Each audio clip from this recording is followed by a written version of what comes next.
Dimanapun Anda berada, apa kabar ya pagi hari ini ya. Sejak kemarin cuaca di Makassar itu lagi diguyur hujan ya, dingin-dingin pagi hari ini ya, tapi yang pasti tetap semangat untuk menjalankan aktivitas ya, dan juga menunaikan ibadah puasa di hari-hari terakhir jelang Idul Fitri ya. Biasanya juga hari-hari terakhir itu penuh dengan ujian ya, harus sabar dan juga penuh dengan kesibukan ya, kesibukan untuk persiapan Hari Raya Idul Fitri. Baik, saya Dani menemani Anda di pagi hari ini dalam program dialog interaktif yang bakal bersama dengan Anda hingga pukul 10 waktu Indonesia Tengah. Ya, kita nanti akan membahas mengenai penggeledahan di markas FPI, dan topik kita di pagi hari ini mengenai isu terorisme yang menyasar FPI, benarkah terlibat bom katedral ya. Dan kita juga mendapatkan informasi dari berbagai media saat ini bahwa 3 ex pimpinan FPI di Makassar ini ditangkap oleh Densus 88 anti teror Polri ya, bersama Polda Sulawesi Selatan menangkap 3 orang ex petinggi FPI di Makassar karena diduga punya keterkaitan dengan bayat teroris yang dihadiri ex-sekjen FPI Munarman. Tidak hanya itu, polisi juga akan mendalami keterkaitan para ex petinggi FPI Makassar itu dengan bom bunuh diri pasangan suami istri di depan gereja Katedral Makassar. 3 ex petinggi FPI yang ditangkap ialah AR, MU, dan AS. Mereka ditangkap Densus 88 saat penggeledahan ex markas FPI di Makassar pada Selasa 4 Mei yang lalu ya. Pendalaman kaitan 3 ex mantan petinggi FPI Makassar dengan bom bunuh diri di depan gereja Katedral Makassar dilakukan setelah salah satu terduga teroris Jamaah Ansharud Daulah JAD Sulsel dari kelompok kajian Villa Mutiara yang diamankan beberapa waktu lalu mengaku pernah dibayat oleh FPI, di mana saat itu Munarman selaku sekjen FPI turut hadir. Nah, pada saat itu Munarman sebagai sekjen FPI dan AR, MU, dan AS kini juga masih berada di Polda Sulawesi Selatan. Pendengar, ketiganya masih dalam pemeriksaan intensif oleh penyidik untuk dilihat apakah mereka terbukti punya keterkaitan baik di kasus bayat teroris oleh Munarman maupun di kasus bom bunuh diri di depan gereja Katedral Makassar yang terjadi pada bulan Maret yang lalu. Ya, dengan ditangkapnya 3 orang ex petinggi FPI Makassar ini, kini total 56 orang terduga teroris yang ditangkap setelah bom bunuh diri Pasutri pada 28 Maret yang lalu. Nah, seperti diketahui pendengar, Munarman selaku pentolan FPI disebut pernah menghadiri bayat teroris di 3 kota, yakni di Makassar, di Medan, hingga di Jakarta. Sehubungan dengan kasus tersebut, Densus 88 menggeledah bekas markas FPI Makassar, Jalan Sungai Limboto.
Ya, persembahan lagu dari Halma Hera dengan Terus Ku Coba, pendengar mengalun mengajak Anda untuk berdendang di pagi hari ini ya. Baik, topik kita untuk dialog interaktif ini mengenai isu terorisme yang menyasar FPI. Ya, benarkah terlibat bom katedral? Kita bersama dengan pengamat teroris Sulawesi Selatan Bapak Profesor Dr. Arifin Hamid ya, bersama dengan kami di kesempatan pagi hari ini ya. Kita sapa Pak Prof Arifin. Assalamualaikum. Oke, Pak Prof Dr. Arifin ya. Baik Pak Arifin. Arifin, Bu. Saya Pak Arifin. Arifin, baik.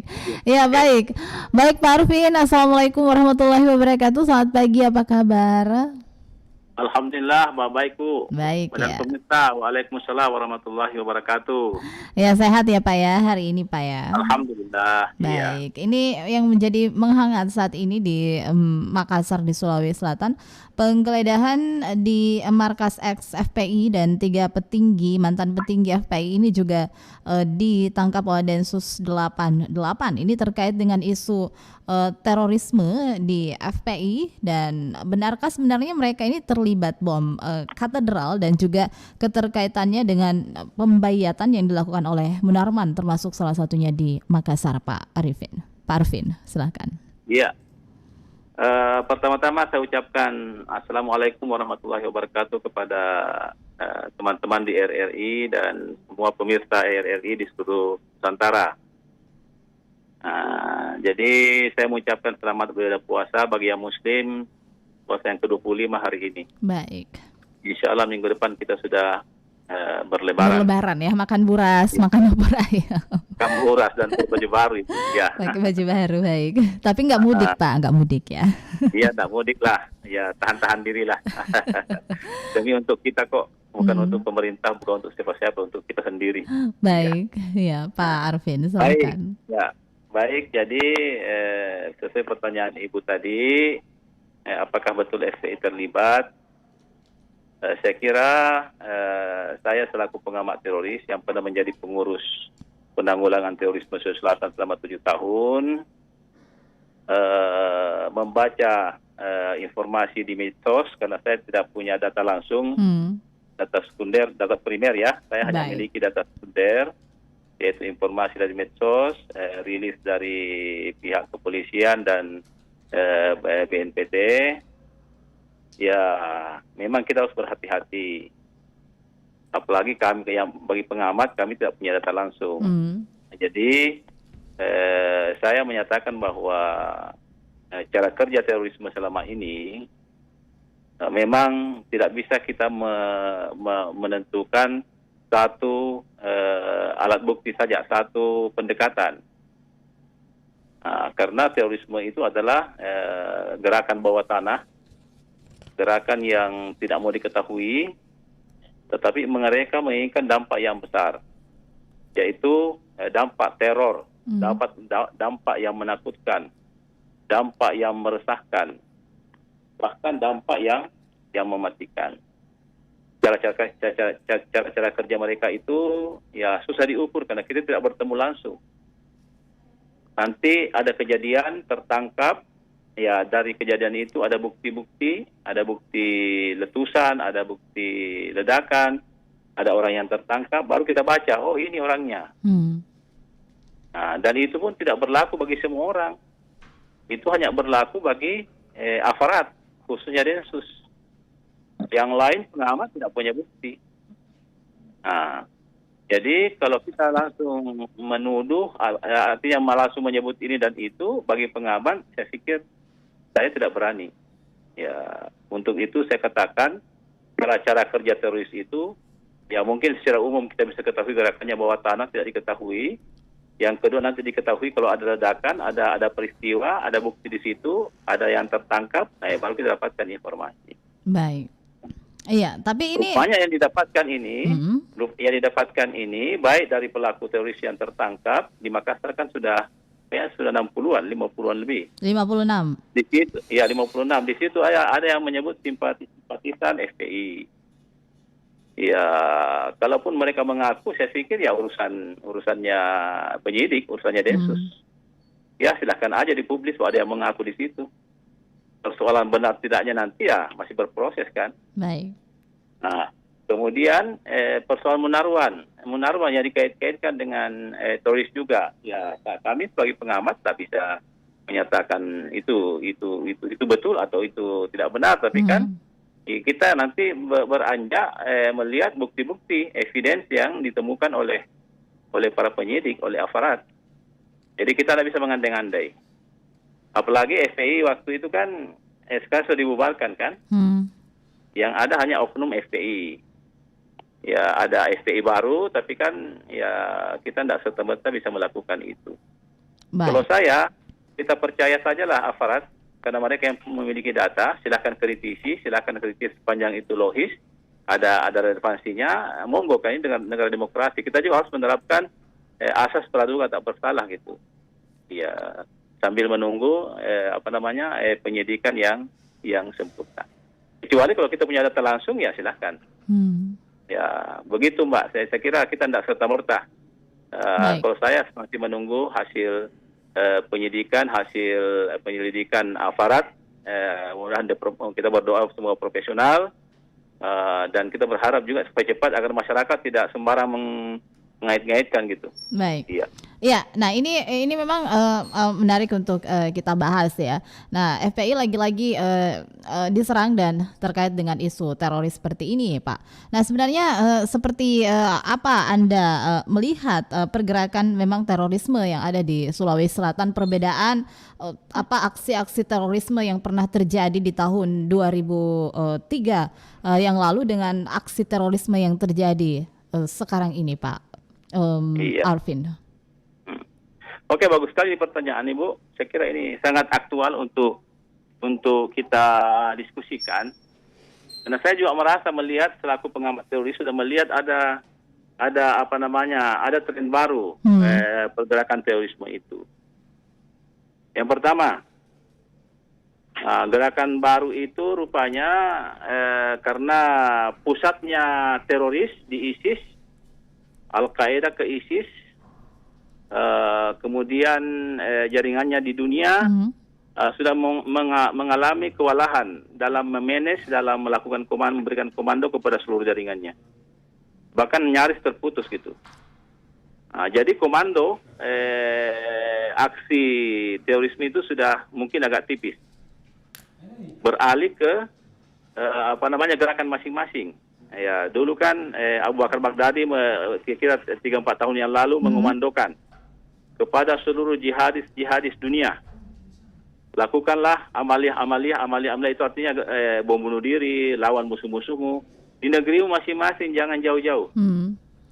Berarti sudah ada pelimpahan kewenangan itu kepada masing-masing jihadis yang KW1. Itulah yang akan menentukan sendiri gerakannya. Kalaupun ada komando tidak selengkap dulu. Ya, ini saya rasa ini semakin berbahaya. Baik. Karena kita tidak tahu jumlah mereka berapa yang sudah siap bom bunuh diri, siap melawan musuh-musuhnya. Dan itu bisa diledakkan kapan saja tanpa komando. Ini berbahaya. Susah mengukurnya. Di mana dia berada, saya pikir di situ potensi besar untuk melakukan bom bunuh diri atau yang lain, teror lain yang sangat berbahaya. Mau di masjid, mau di masyarakat, mau di keluarga, mau di lapangan, mau di mall, mau di toko. Itu sangat potensial karena paham yang mereka usul sekarang ini paham takfiri gitu. Di luar dari mereka itu musuh semuanya. Baik. Kafir semua. Itu. Kemudian yang kedua, sekarang ini gerakan-gerakan teroris itu kalau JAD kan itu kan bagian dari JAD semuanya. Yeah. Tidak lagi fokus pada polisi. Tidak lagi fokus pada aparat yang sering mengganggu pergerakannya. Tetapi sekarang terbuka mereka di mana begitu jadi bomnya, begitu jadi persenjataannya yang dia akan ada, yang mereka masuk dengan berjihad, perang, ya akan terjadi itu. Akan dia lakukan. Bom katedral. Baik. Ya, apa hubungannya dengan apa hubungannya dengan mereka diganggu untuk berjihad? Enggak ada. Ya, Syukur saja mungkin hari ini terima doanya di situ, bukan di dalam gereja meletus. Baik. Di dalam gereja meletus berapa yang korban? Sama di Medan juga. Di Medan itu meletus di parkir, bukan di tempat kerumunan. Kalau di tempat kerumunan meletus, berapa korban yang terjadi? Ada doa yang diterima di sana itu. Baik. Nah, sehingga meletusnya di mana? Nah, ini target-target ini kan sudah tidak jelas. Nah, yang terakhir, jadi gerakan terorisme itu tidak lagi kita bisa katakan khilafah, yang menegakkan syariat Islam, menegakkan ajaran Islam, amar ma'ruf nahi munkar. Saya kira tidak lagi seperti itu. Jadi daya dorong terorisme sekarang bukan lagi itu, tapi beralih ke yang lebih suci, yaitu mati syahid. Mati suci langsung masuk surga ketemu 72 bidadari. Kalau ini yang menjadi paham sekarang, berarti itu sangat berbahaya. Jadi bukan lagi komando, bukan lagi untuk khilafah, bukan apa. Mereka memang mau masuk surga. Mungkin karena doktrinnya itu semakin cepat mati, semakin cepat masuk surga. Itu yang berbahaya sekarang. Jadi jihadis teroris yang KW1 itu sudah gelisah sekarang ini. Saya cemburu sama temannya. Temanku sudah mati, sudah ditembak. Sudah ketemu bidadari, saya belum. Jadi jangkit bilang bahwa mereka melakukan gerakan itu karena dendam sama pemerintah, ditangkap temannya itu salah, masuk neraka dia. Kalau itu pahamnya. Jadi mereka melakukan memang tuntutan jiwa, tuntutan substansi, doktrin bahwa saya mau masuk surga, saya mau mati. Baik. Tapi medianya tidak boleh bunuh diri.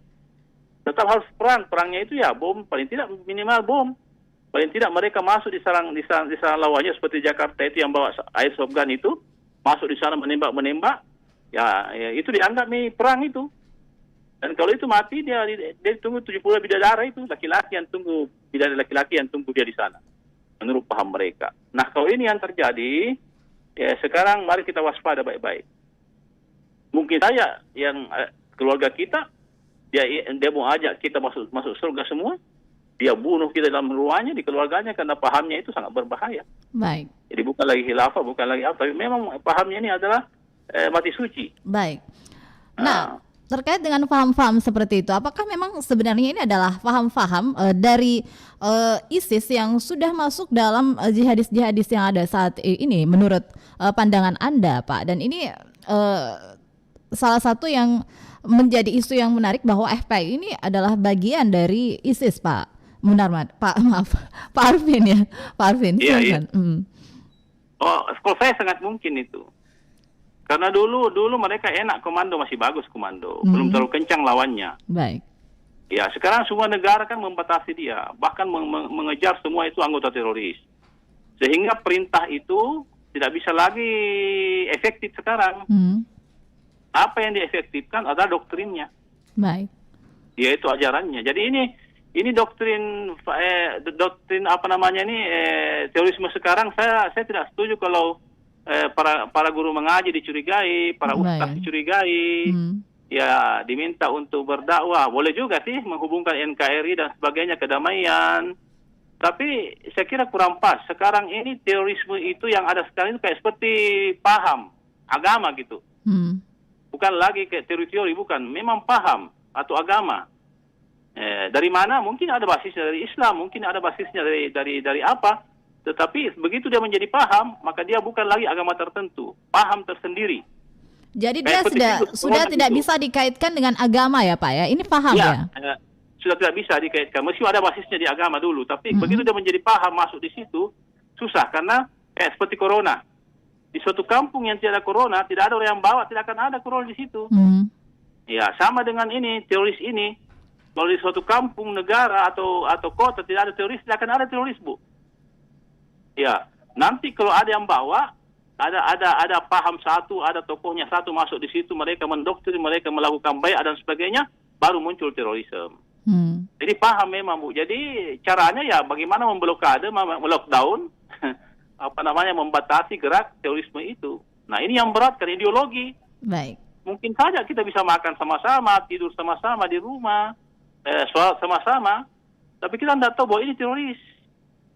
Nah, sama kalau COVID, ambil alat, tes, kelihatan positif, diisolasi. Baik. Tapi ini tidak bisa. Jadi pergerakan kita bagaimana menghalau ini, ya untuk sementara kita anti dakwah lah, anti terorisme lah. Kita melakukan dakwah, mengkanter itu paham-pahamnya. di semua lini kehidupan masyarakat. Yang terpenting adalah mengetahui ini orang dari mana gitu. Karena ini orang yang membawa, ini paham ini. Kalau dia masuk di suatu tempat, yakin akan bisa positif di situ. Tapi kalau tidak ada orang ini, biar bagaimana teroris tidak akan ada. Baik. Di Indonesia ini kalau ada bilang kemiskinan, ada yang bilang kesenjangan, ada yang bilang kecewa dengan pemerintah. Kalau itu yang menjadi alasan, sudah puluhan juta teroris di Indonesia, Bu. Yang miskin itu ya teroris semua. Yang miskin ya teroris yang semua. Yang tidak suka pemerintah itu teroris semua. Apalagi yang yang paham-paham keras, ekstrim, sudah teroris semua. Ya, paham keras ini ada, fanatik ini ada, tapi kalau tidak ada itu doktrin-doktrinnya, tidak ada virus itu masuk di ekstrim itu, ekstrim bagaimanapun tidak akan menjadi teroris. Baik. Pasti ada yang doktrinkan, pasti ada yang bai'ah, pasti ada yang jalankan. Nah, ini yang dikhawatirkan pemerintah sekarang. Baik. Dan saya setuju itu. Baik. Nah, benih terorisme itu betul-betul harus dikikis. Kalau ada indikasi-indikasi ke arah sana, ya saya dukung. Silakan usut sampai tuntas siapapun. Baik. Nah, ini tadi kita banyak menyinggung mengenai doktrin, Pak ya. Sebenarnya saya juga pengen mengetahui seperti apa sih sebenarnya doktrin sehingga orang itu lebih mudah untuk bisa masuk ke faham-faham teroris seperti itu. Apakah butuh waktu yang cukup lama untuk mendoktrin orang untuk bisa masuk faham tersebut, ataukah doktrinnya ini cukup singkat saja, Pak? Karena banyak justru juga ternyata dari hasil penelusuran ini anak-anak milenial, anak-anak muda yang terlibat dalam paham-paham seperti itu. Oke. Ini pertanyaan Ibu semakin nukik juga ini di bulan puasa. Ini saya kira diskusi ini penting karena ya kita mencoba melihat cara pendekatan-pendekatannya agak kritis. Terhadap gaya terorisme sekarang ini. Kalau masih dulu-dulu itu, tidak ada, rasanya masih tidak nyambung. Ya, kurang nyambung lah. Baik. Jadi doktrin ini Bu, doktrin, ya Ali Fauzi, Ali Imran bilang, kalau saya mau jadikan terorisme orang, saya hanya butuh 2 jam. Siapapun panggilkan ke saya jadikan dia teroris. Baik, 2 jam Ali saja Fauzi Pak ya? Bilang, 2 jam, baik. Ali Fauzi bilang, jangankan 1 jam, setengah jam saja, bawakan saya di sini. Saya akan jadikan dia teroris. Setengah jam saja. Jadi metode doktrinasi para dedengkot teroris itu sangat berbahaya. Dan mereka punya siasat, punya cara, metode untuk bagaimana meyakinkan pahamnya kepada orang lain. Sampai kepada mau mati, mau bunuh diri, mau apa, rela. Itu luar biasa. Dan itu hanya mereka butuh waktu setengah jam saja. Ini pengakuan mantan teroris Ali Fauzi. Saya kenal baik karena saya biasa panggil di Makassar ceramah untuk memberikan penjelasan kepada masyarakat tentang bahaya doktrin radikal terorisme itu. Jadi hanya setengah jam. Apa isinya? Ya mereka mereka cuci otak gitu. Iya. Mereka cuci otak, dia isi dengan bagaimana, waduh, lengkap sekali. Makanya tidak ada cara hindari itu. Hindari itu, dedengkot atau para juru-juru self teroris itu, Pak. Sangat berbahaya, karena pendekatannya tidak enak kalau saya sampaikan di sini. Tapi tidak apa-apa, misalnya contoh. Mana kau lebih pilih Al-Quran daripada Pancasila? Baik. Nah, itu kan pertanyaannya salah. Tidak proporsional pertanyaannya. Jelas saya pilih Al-Quran pastinya ya. Iya, jelas dia pilih Al-Quran kan. Padahal dari sisi akademik bukan pertanyaan yang seimbang itu. Baik. Ya, contoh saja ya. Ya, kalau kau beriman kepada Allah, mana buktikan dong. Jangan hanya di mulut.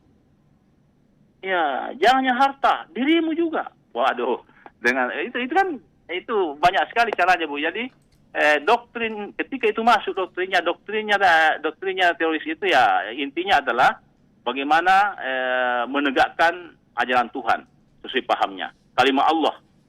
Ya, bagaimana menjadikan dunia ini dunia Islam gitu. Ya, bagaimana Anda bisa selamat di dunia di akhirat. Ya, sekian terakhir ini yang menjadi penting sekarang. Selamat di dunia di akhirat, ditunggu 70 bidadari mati suci. Dia ada lagi mati yang paling super sucinya selain mati syahid. Dan inilah yang ditanamkan pada jiwa teroris sehingga mereka apa saja, apalagi bunuh diri kecil, apalagi perang kecil, tinggalkan keluarga kecil, tinggalkan orang tua kecil, tidak ada itu. Dan mati masuk surga. Kalau ini yang menanam dalam diri teroris, tidak ada yang bisa halangi, Pak.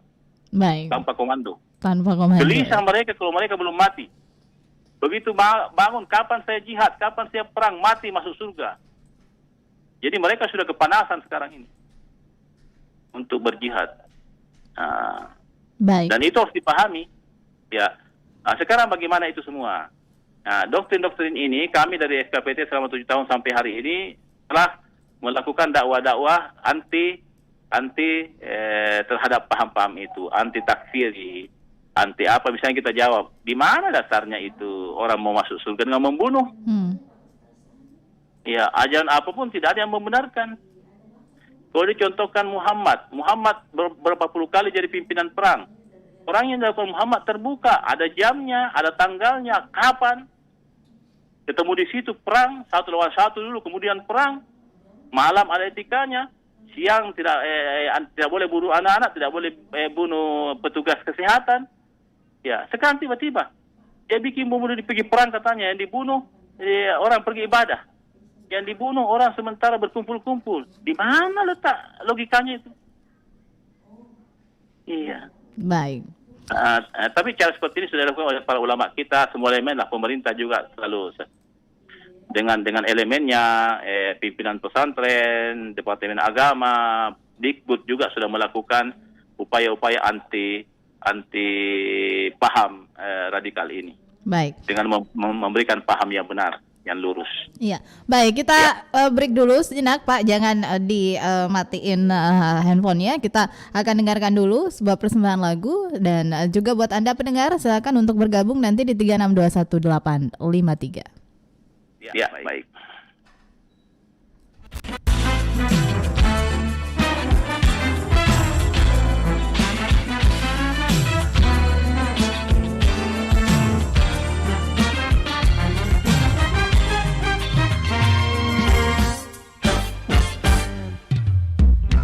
Ada sedikit tunda merasuki diri saat hujan mulai merintih.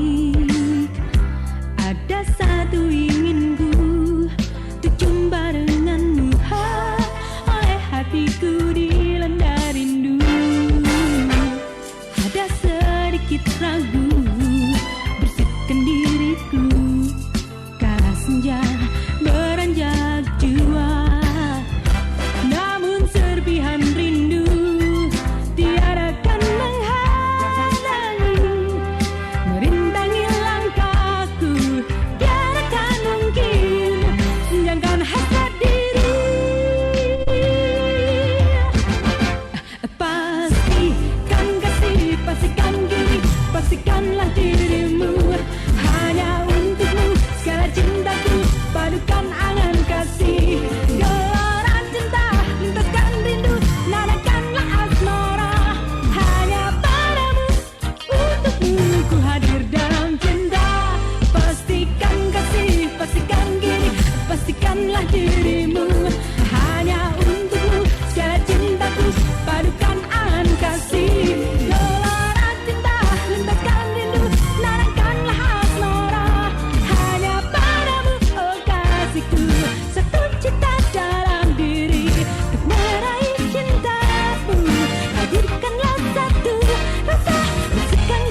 adalah dirimu, hanya untukmu segala cintaku padukan tangan kasih.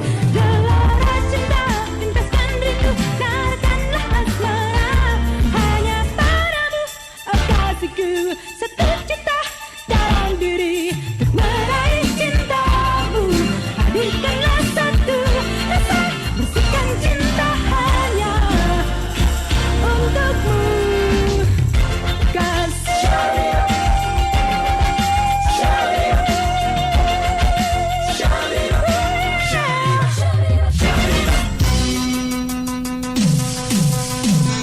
Lintas Makassar Siang. Butuh hiburan musik,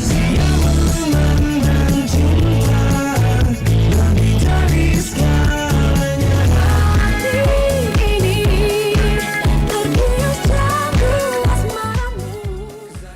94,4 FM Pro 1 RRI Makassar 94,4 FM Pro 1 RRI Makassar. Baik, pendengar dimanapun Anda berada, kami masih terus bersama dengan Anda di Dialog Interaktif untuk edisi hari ini. Tema kita mengenai isu terorisme menyasar FPI dan benarkah terlibat bom katedral. Kita masih bersama dengan pengamat teroris Sulawesi Selatan, Bapak Profesor Dr. Arfin Hamid yang masih bersama kami di kesempatan pagi hari ini. Pak Arfin, ini kita tentunya juga mengamati perkembangan terkini ya mengenai FPI. Ini apakah sebenarnya ada obsesi pemerintah untuk membuktikan bahwa FPI ini terkait dengan terorisme melihat dari apa yang terjadi saat ini, Pak? Penggeledahan yang dilakukan di markas ex FPI di Sungai Limboto dan juga ada isu-isu terorisme yang menyasar FPI ini. Apakah sebenarnya ada obsesi pemerintah untuk membuktikan bahwa FPI ini terlibat kasus terorisme di Indonesia seperti itu? Jadi begini ya, kita tidak boleh begitu, tidak boleh. Pemerintah itu harus selalu kita pandang niatnya bagus itu untuk rakyat gitu, ya. Karena kalau begitu persepsi kita ada sedikit yang diperiksa, wah pemerintah mau sudutkan lagi, pemerintah mau habisi lagi ini.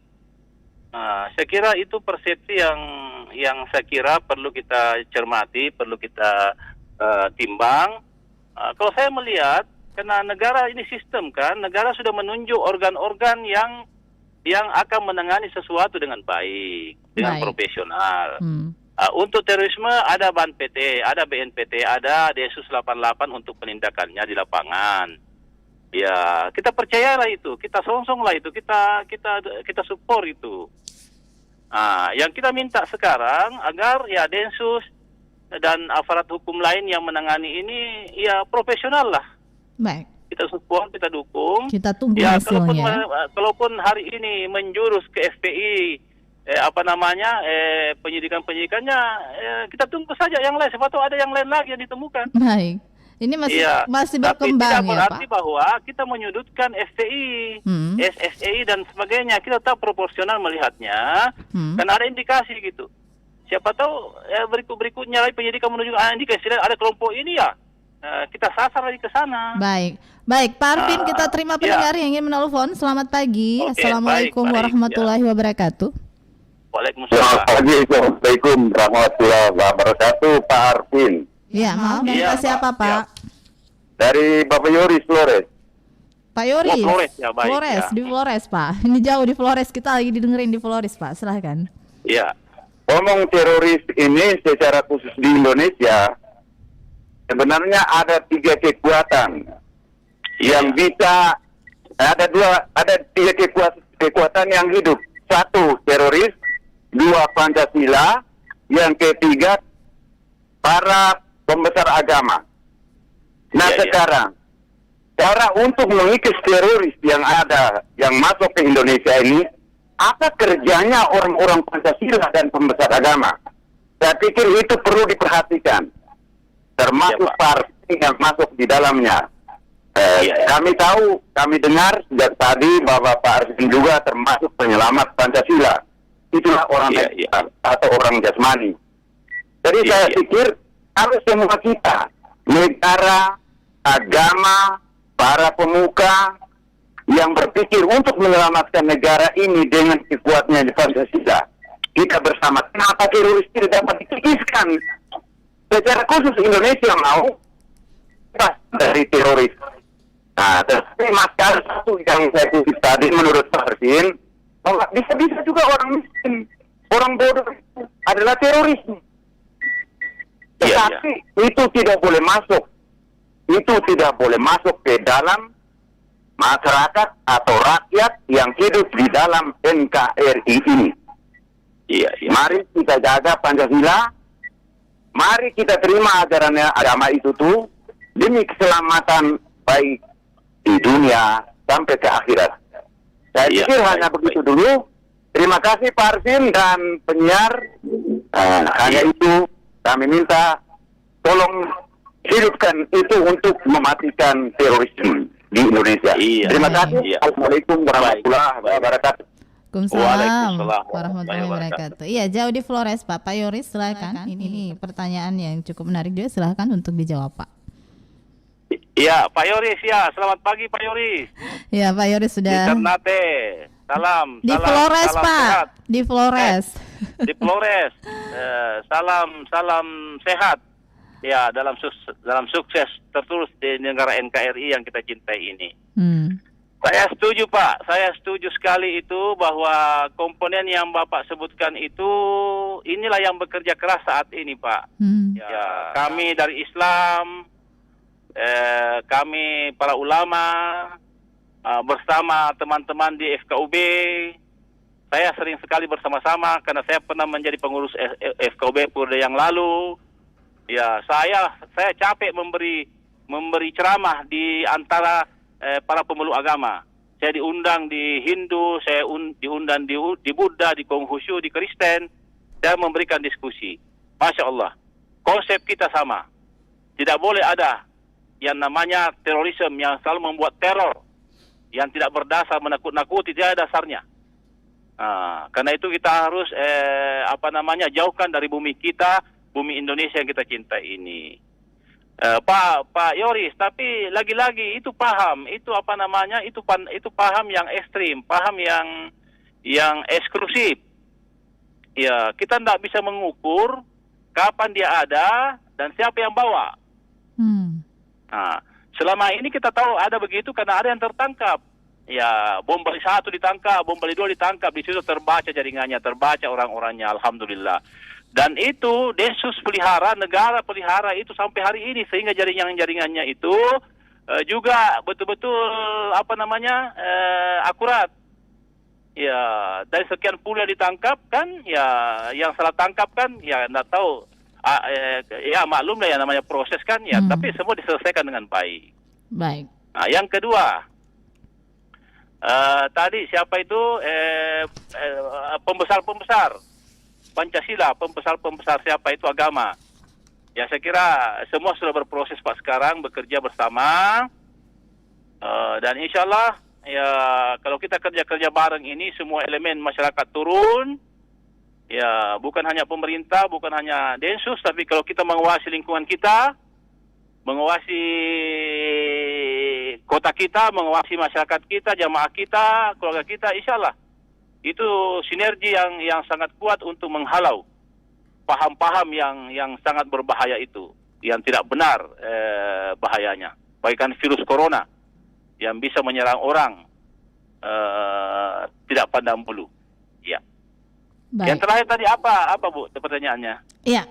Nah, ini bagaimana mengikis terorisme di Indonesia, Pak?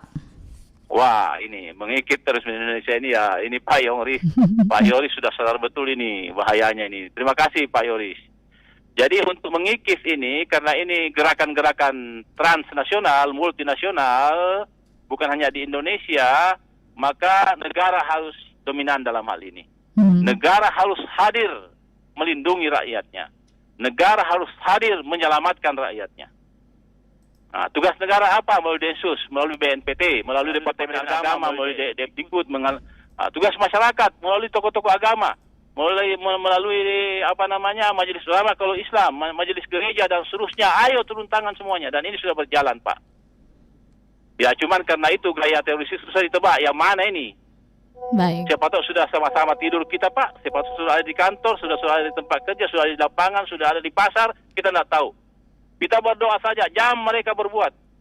Ya, jangan mereka lakukan jihadis, amalia yang tidak benar itu. Kita harus antisipasi itu. Dan yang terpenting, kita bukan jadi korbannya. Insya Allah. Baik. Oke. Iya Pak Arvin, yang terakhir Pak Arvin, tadi sempat di awal Anda menyinggung kita berbicara mengenai perbedaan antara aksi teroris yang lalu dengan yang sekarang ini. Nah terakhir ini sebenarnya kalau dilihat dari aksi-aksi tersebut, yang sadis yang mana Pak? Ini yang mau dikupas. Yang sadis sebenarnya aksinya yang di tahun-tahun sebelumnya, di era tahun 2000-an atau yang sekarang ini Pak? Ya. Kalau sadisnya sama, Bu. Sama sadisnya ya. Sama, mereka tidak toleran terhadap di luar mereka. Di luar mereka itu musuh yang harus dihabisi. Baik. Cuma bedanya dulu itu lebih terkoordinasi, lebih sistematis, akhirnya korbannya banyak. Bisa dipersiapkan dengan baik, bom mobil yang besar di tempat yang strategis, itu karena komandonya masih bagus. Itu bedanya. Korbannya lebih banyak, tapi yang namanya sadisnya sama, Pak, sama, Bu. Baik. Nah, yang sekarang ini kecil-kecil tapi tidak tahu di mana dia. Ya, mungkin yang dia bunuh 2-3 orang, tapi waduh, kita tidak tahu siapa karena memang sesuai kapasitasnya tanpa komando. Karena sudah diputus, sudah berusaha jaringannya itu diputus gitu. Tapi bahayanya ya itu kita tidak tahu siapa lagi. Karena meskipun dia sendiri, kalau dia sudah siap dia lakukan itu tanpa komando, tanpa menunggu yang lain. Ya itu bahayanya sekarang, dan sadisnya sama karena teror. Baik. Karena mau membunuh di luar mereka. Pintu jalannya, medianya mereka untuk masuk surga itu mati, berjihad, berperang. Perang dengan gaya sendiri, dibikin sendiri ketentuannya, dilakukan sendiri. Jadi tidak ada pembenarannya lah.